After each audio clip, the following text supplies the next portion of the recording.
So my name is Trevor Paul. I'm the Chief Mobility Officer for the state of Michigan, and it is awesome to be with you today because we're going to make some news. And in fact, it's related to one of the hottest topics on the planet right now, electric vehicles. Simply put, this topic is so powerful that it can transform economies and create jobs as it's fighting climate change and enhancing the quality of our parks and our communities. In fact, that's why one in three American drivers have said that their next vehicle, they would potentially consider purchasing an electric vehicle. That's 1 in 3 drivers. Look at how far we've come. So in Michigan, we define vehicle electrification as the range of technologies that use electricity to propel a vehicle, to power a vehicle. But the key point in that definition is that it's not just about charging infrastructure. It's not just about the grid. It's not just about vehicles. It's not just about the components. It's not just about the industry. It's about how all those things work together. It's about the choreography, the harmonization of all of those things. See, how it all works together is what makes our state better. And, you know, our governor's staff, the cabinet members that are up here, I mean, they also believe in a harmonized approach, an approach to electric vehicles that's in lockstep with the My New Economy plan. It focuses on infrastructure, workforce, and jobs, an approach that, you know, positions Michigan as, yeah, the best place to make a vehicle, but also the best place to drive one. From designing, manufacturing, innovating upon electric vehicles, to rolling those puppies off the line and making them affordable, accessible, and fun for all Michigan residents and visitors. You know, that's done, in turn, by creating America's best network of charging stations. Best network of charging stations. And frankly, in doing that, you eliminate the concern or the excuse that, you know, someone can't buy an electric vehicle because they can't drive it up north and back.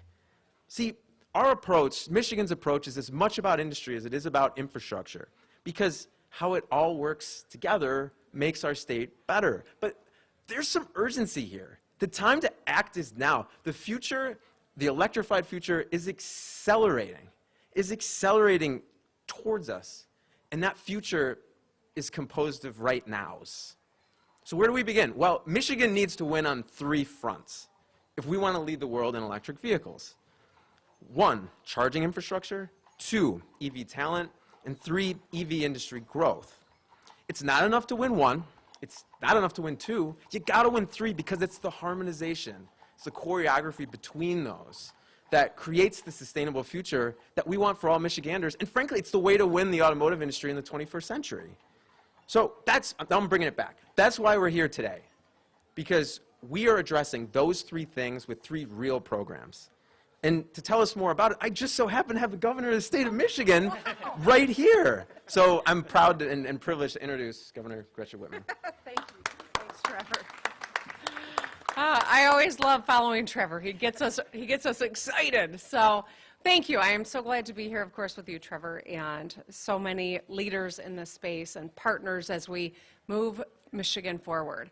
I'm joined by a number of cabinet members: Susan Corbin from Leo, Dan Eichinger from DNR, Paul Ajaba from MDOT, Quentin Messer, our new leader at the MEDC, who many have gotten to know and are excited about working with. So yesterday we laid out the Michigan New Economy Plan, and that is an economic vision and agenda that really builds people and places by growing the middle class, uplifting small business, and investing in our communities. I also spoke about the unprecedented opportunity that we all have right now for a once-in-a-generation recovery with the federal dollars that we have. Today we're here to talk about how we can usher in a new era of prosperity by investing in talent, innovation, and community. So to start, we need to embrace what sets Michigan apart, what makes us us. That might be our automotive manufacturing industry and proud union heritage that built the middle class, our thirst for exploration as both entrepreneurs and people who cherish the outdoor splendor of this pure Michigan. You can't find this anywhere else in the globe. It is such a huge asset. Michigan is the place where live, work, and play is our mantra, and it's what we do better than anyone. And as the state that put the whole world on wheels, we appreciate the great American road trip more than most. We enjoy loading up our cars, putting our kids in and our dogs, and driving up north for a little R&R. Whether we're enjoying tulip time in Howland or the National Cherry Festival in Traverse City, exploring pristine beaches of Saugatuck and Grand Haven, hiking through Ludington State Park, or skiing the slopes of Crystal Mountain, we know that Michigan has something to offer no one else in the world does.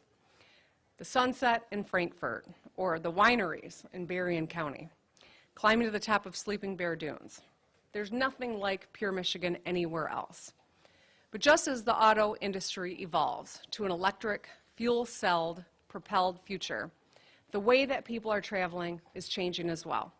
Ecotourism and environmentally conscious travel continue to grow in popularity. In Michigan, we can capitalize on these trends and still enjoy the kinds of trips up north that we've been making for decades.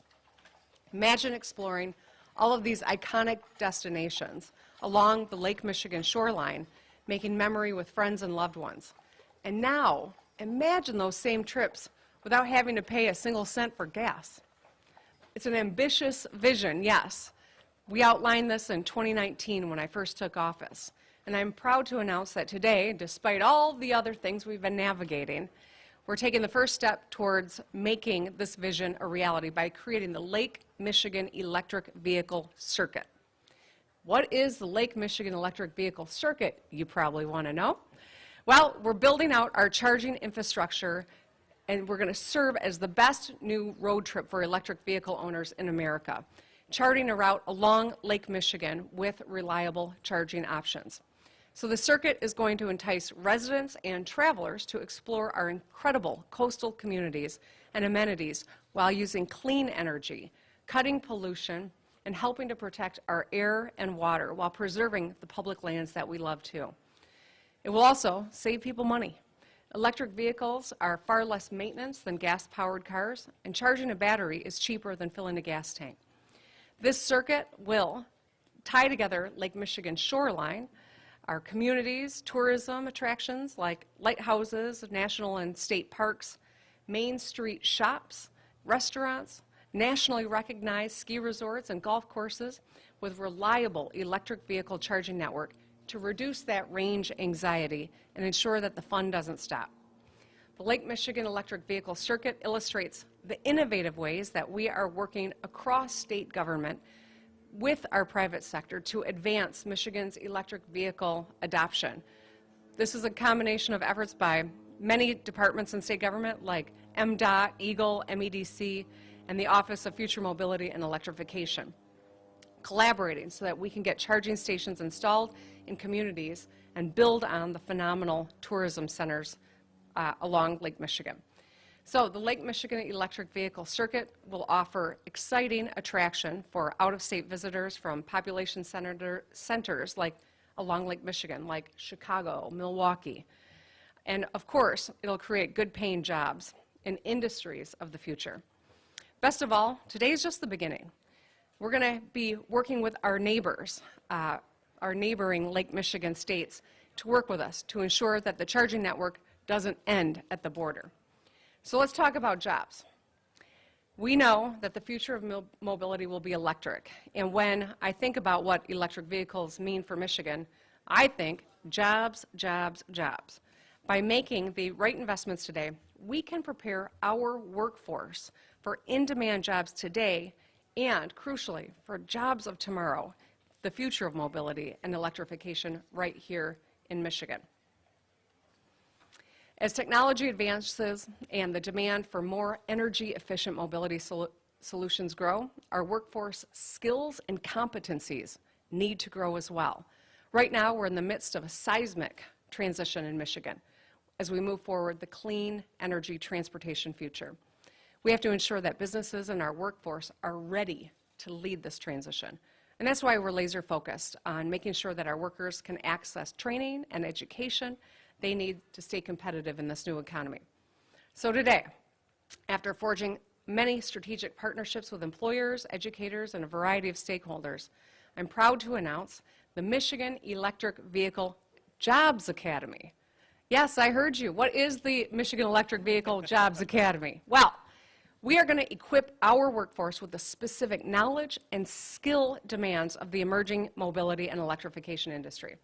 Beginning today, the Department of Labor and Economic Opportunities Office of Employment and Training and our Office of Future Mobility and Electrification has released an RFP, a request for proposals, that seeks to identify one or more conveners who can lead the statewide initiative in partnership. Now, the conveners will work directly with employers to ensure that Michigan has the right programs, the right resources to fill current and future talent gaps for in-demand and emerging jobs in mobility and electrification. This collaborative effort will provide important input and resources to shape current and future education and training offerings across Michigan. It'll facilitate recruitment, pre- and post-hire education, and training in technologies that support automotive, mobility, and electrification industry. It'll also help us pursue our 60 by 30 goal of having 60% of our workforce in a post-secondary education or skills training by 2030. So the RFP is now live on LEO's website. With Electric Vehicle Jobs Academy, we can build Michigan's clean energy future while helping our workforce to continue to secure jobs in this new industry that are being developed by our automotive and mobility sector. Last, but certainly not least, it's time to put the world on notice that Michigan remains the center of high-tech electric vehicle production in the U.S. Last week, I was proud to join Ford as they announced a $250 million investment and 450 direct jobs across 3 Southeast Michigan facilities: the Rouge Electric Vehicle Center, Rawsonville Components Plant, and Van Dyke Electric Powertrain, to support production of the all-electric F-150 Lightning. In addition to the hundreds of new jobs, this investment helps secure the jobs of 7,500 employees who are at the Rouge complex today. And it's not just Ford that is doubling down and electrifying the future here in Michigan. GM's first fully dedicated electric vehicle assembly plant in Hamtramck creates 2,200 jobs and builds the new Hummer EV, electric Silverado, and the autonomous Cruise Origin. The Stellantis plant in Detroit, the first new assembly plant in the Motor City in 3 decades, is manufacturing the Jeep plug-in hybrid and brings 6,433 jobs in Michigan, including jobs for over 4,100 Detroiters. This economic momentum has continued with manufacturers, suppliers, R&D facilities like XL Fleet's new Fleet Electrification Technology Center in Wixom, and Magna International state-of-the-art facility in St. Clair to support GM's new Hummer EV. So we've created more than 15,000 auto jobs in the state in the last couple of years, and we know that our UAW workers still build the best vehicles, trucks, and SUVs anywhere in the world. So together we're paying homage to our storied past, and we're charging up for an electrified future. With the My New Economy plan as a solid foundation for families, for communities, and small businesses, Michigan's getting back to our roots. We're going to invest in ourselves, reminding everyone that we are the place that put the world on wheels. We created the arsenal of democracy, and we built the middle class.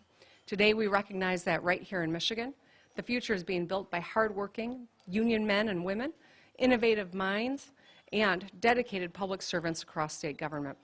So thanks to the Lake Michigan Circuit, we'll be able to load up our cars, explore Pure Michigan, protecting our environment and our pocketbooks. And with the Electric Vehicles Job Academy, we can still be the nation's automotive manufacturer while continuing to invest in our workforce as we lead the transition to electric vehicles. We can do all of this. It's not one or the other. It must be all. As Trevor said, it's not good enough to do one of the 3 agenda items or 2 of the 3. We need to be 3 for 3. So with that, I am pleased to introduce back to the microphone. Am I handing this over to Quentin? Yes? All right. It says Trevor, but it's Quentin who's next up. Our new dynamic MEDC leader, Quentin Messer. Thank you, Governor. I appreciate it. The governor is so focused on jobs, jobs, jobs, she didn't know who I was. And let me tell you, when she says good morning, the next thing she says is jobs, jobs, jobs. Are you going to get me some more? But I'm very grateful to be here. This is a glorious day. Team Michigan, what a tremendous opportunity for us to make history, and we will make history. Governor, thank you so much. As the state CEO, the state's chief economic development officer, your passionate leadership and vision for Michigan will keep us at the forefront of mobility, electrification, and more importantly, jobs and protecting the quality of life that we've come to enjoy here in Michigan. Economic development, all of this only matters to the extent that people's lives are enhanced. So I'm grateful to you, Governor, for your work. Trevor, man, you're not a friend having me follow you. Your energy, your passion, your commitment to the public-private sector collaboration on these critical issues in leading the Office of Future Mobility and Electrification. Matt from Ford, Matt Goluski, we're going to hear from you. We're really grateful for Ford's leadership, your vote of confidence in Michigan as a place where the next generation of mobility and electrification, in large part through your more than $7 billion in investments here in the state over the past 5 years. So we're very grateful for your leadership and look forward to hearing from you.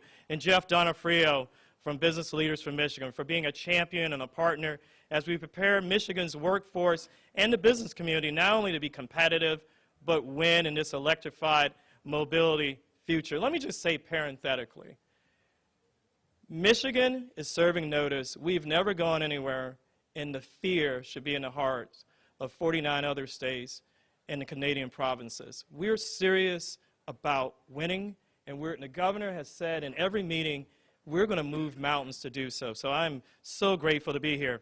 Look, we're putting the world on notice that this is an undeniable place for innovation and opportunity. It always has been. The governor talked about the state being the state that put the world on wheels. Motown, you name it, snowboarding, innovation, imagination, that's always been who Michigan is. We've been a place that others look to try to figure out where the future is going to be. From the Model T to the assembly line to groundbreaking medicines and life-saving vaccines, Michigan is a natural place for entrepreneurs and innovators that drive economy and impact across the world. Today, Michigan is building on that legacy to lead the future of mobility and transportation. From announcing the Detroit Smart Parking Lab, offering a first-of-its-kind real test site for parking solutions, to yesterday's announcement at Montebello that Michigan is on track to be the first state in the nation to deploy a wireless charging infrastructure on a public road.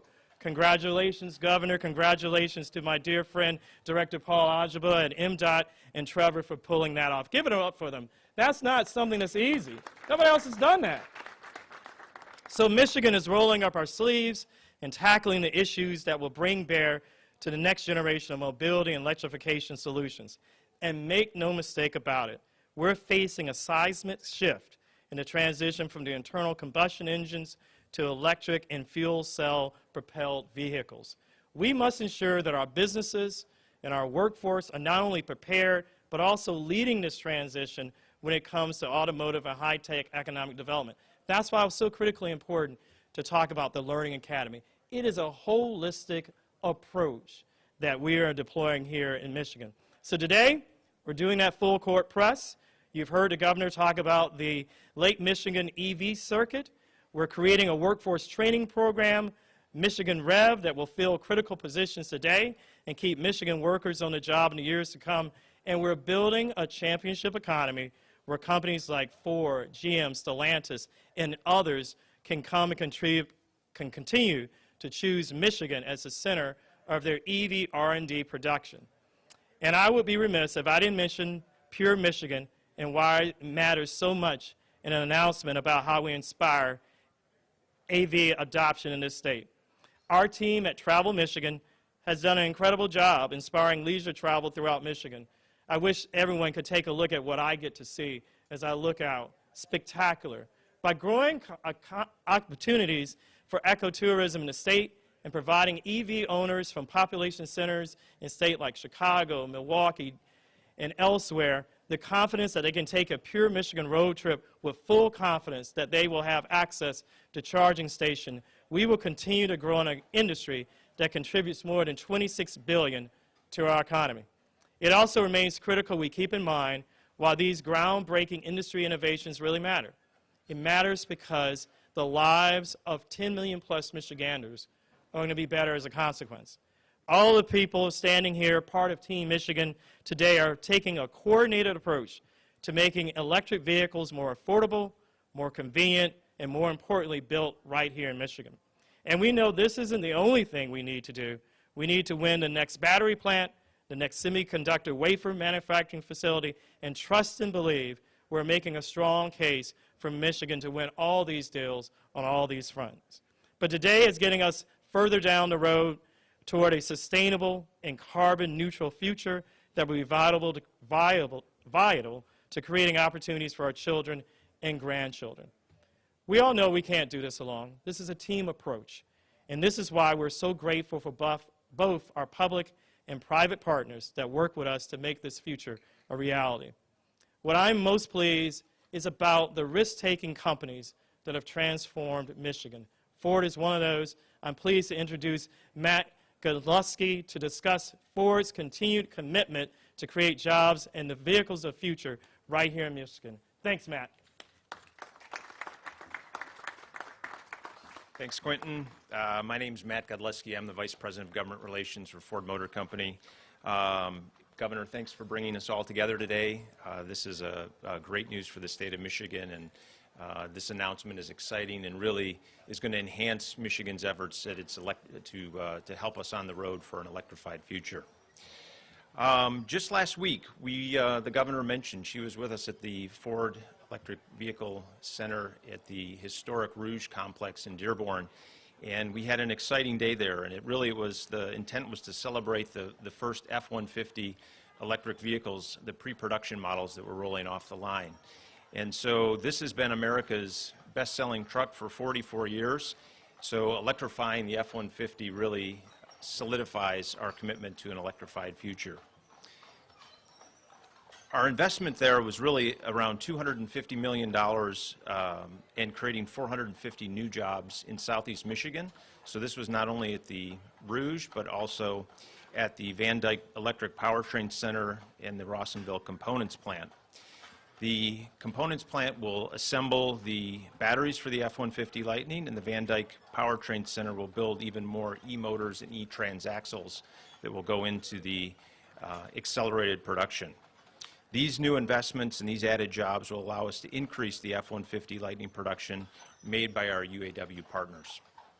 In addition to the Rouge Electric Vehicle Center, Rawsonville, and the Van Dyke facilities, within a 50-mile radius of those facilities, we've got other investments as well, both at the Ford World Headquarters, the Product Development and Engineering Center, and the brand new Ion Park Battery Center of Excellence. And this, of course, is on top of creating the Mobility Innovation District, which is centered around the Michigan Central Train Station in Detroit. All of these locations are playing key roles in Ford's electrified, connected, and autonomous vehicle future. In fact, as you look at these investments around Southeast Michigan, you can see that we're creating a hub of advanced vehicle research, engineering, design, testing, and manufacturing. So Michigan's our home. Since 2016, we've invested more than $7.7 billion in the state of Michigan and created or retained over 7,000 jobs. So a century ago, Henry Ford put the vehicles of tomorrow, the Model T, on the road, and now his same company is proud to be producing the electric vehicles of the future in partnership with the great state of Michigan. So, Governor, thank you again. Great to be here with your team and for this terrific announcement.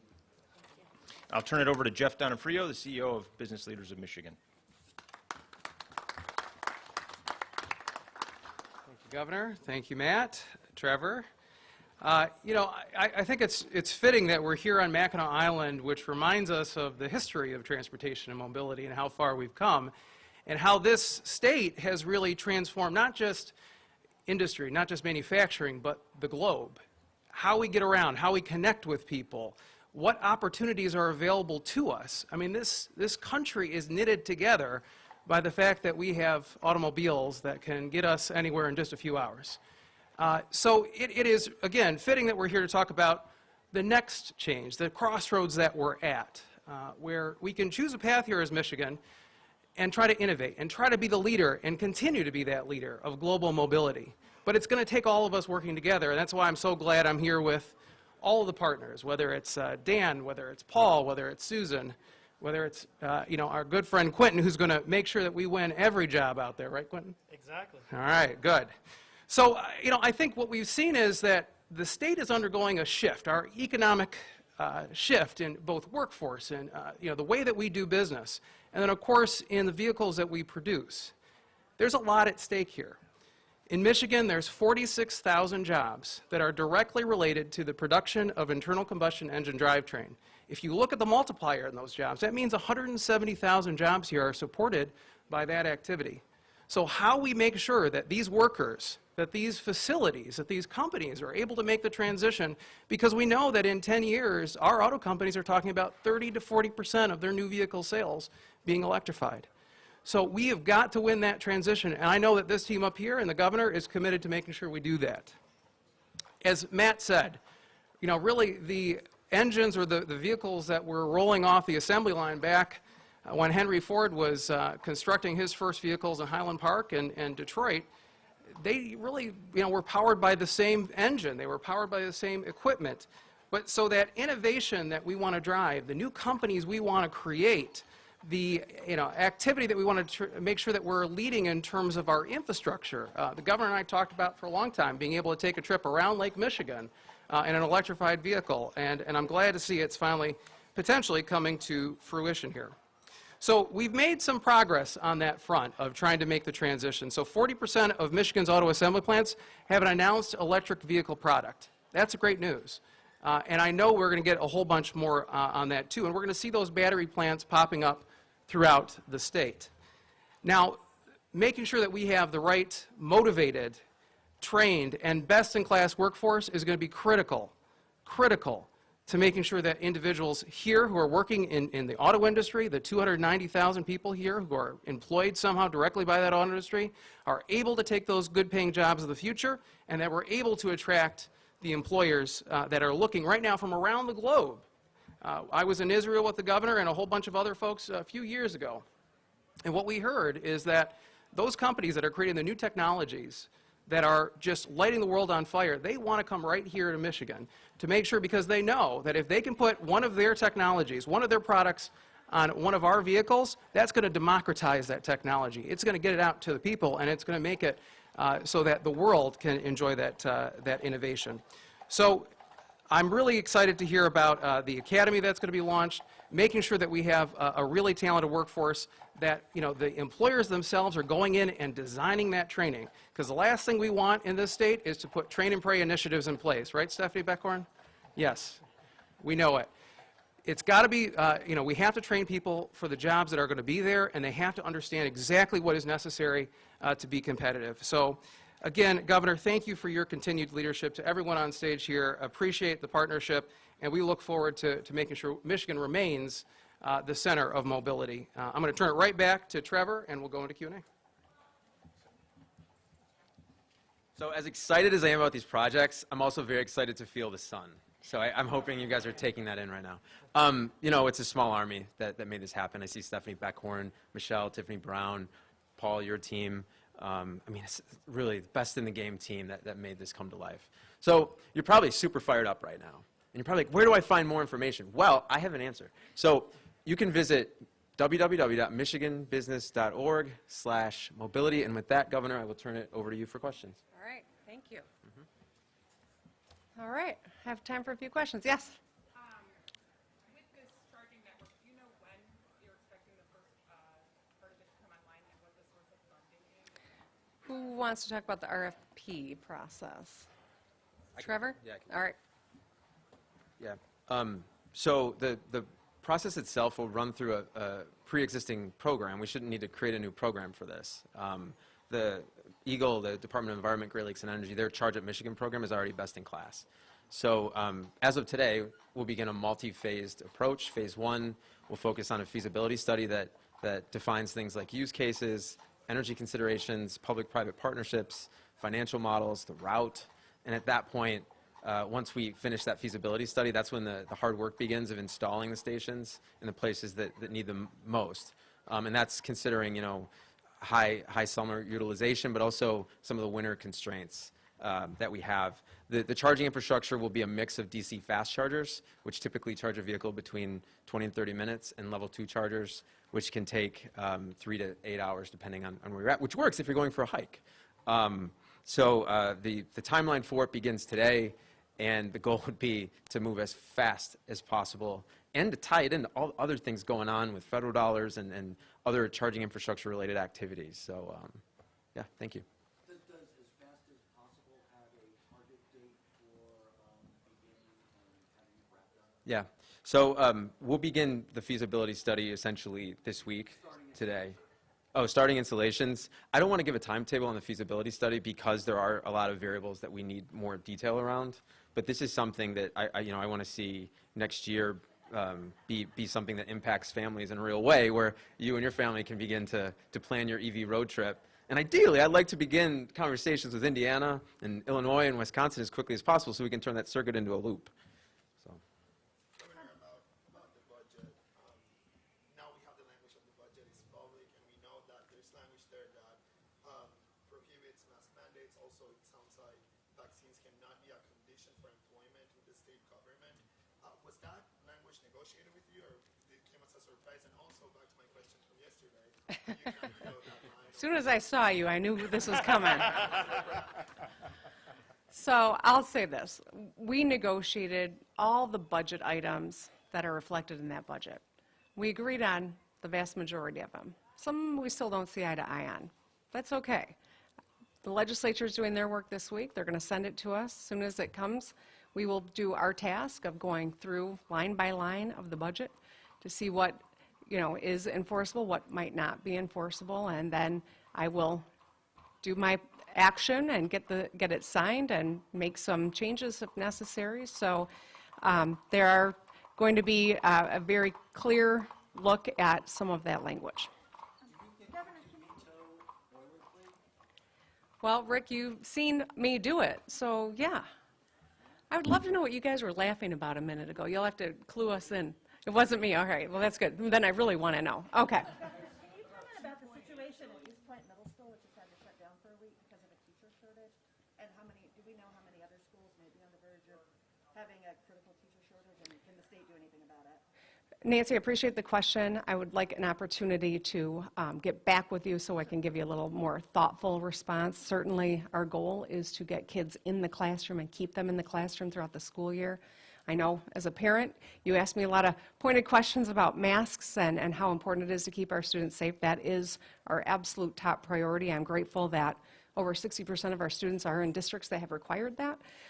But as we continue to move forward, those that haven't had masks will see the possibility of outbreaks, even schools that do have it. So it's something that we're going to continue to work toward making sure that we get those kids back in school and that they've got the teachers, obviously, are a critical component of that. But we'll follow up with you. Yeah. We'll take Zach and then a couple more. All right. About $2.8 billion of state revenue still on the balance sheet after this budget. That's a huge amount of money to not be appropriated. Why did you agree to a budget that leaves that much in reserve, especially when there's another $2 billion that's probably going to get recognized in January for revenue? Yeah, so Zach, I mean, we made a huge investment with this budget, and we've gotten a lot of things accomplished. I think the coverage in today's papers across the state, including Gongwer, has been robust and shows precisely all the different priorities, whether it's child care, obviously we all know about the education, but it's closing the skills gap, support for small business. We've done an incredible amount with this budget, but our work's not done, of course. I mean, this was a critical time. It's got to be done before October 1st. It's going to be done before October 1st, but we're not leaving the table and waiting until next year's budget to continue conversations around the next set of investments. And that's why the Michigan New Economy Plan that we unveiled, that so many people here took part in informing, really is trying to get the politics out of this conversation so we can deploy these federal resources to help the 10 million people of Michigan. That's what they expect of us, and that's what we're going to continue to forge ahead on. And I think that this collaboration we've seen around the budget is something I hope that we can continue on and deploy these dollars as quickly as possible in a strategic way. Okay. All right. Well, thank you, Governor. All right. Thanks, everybody.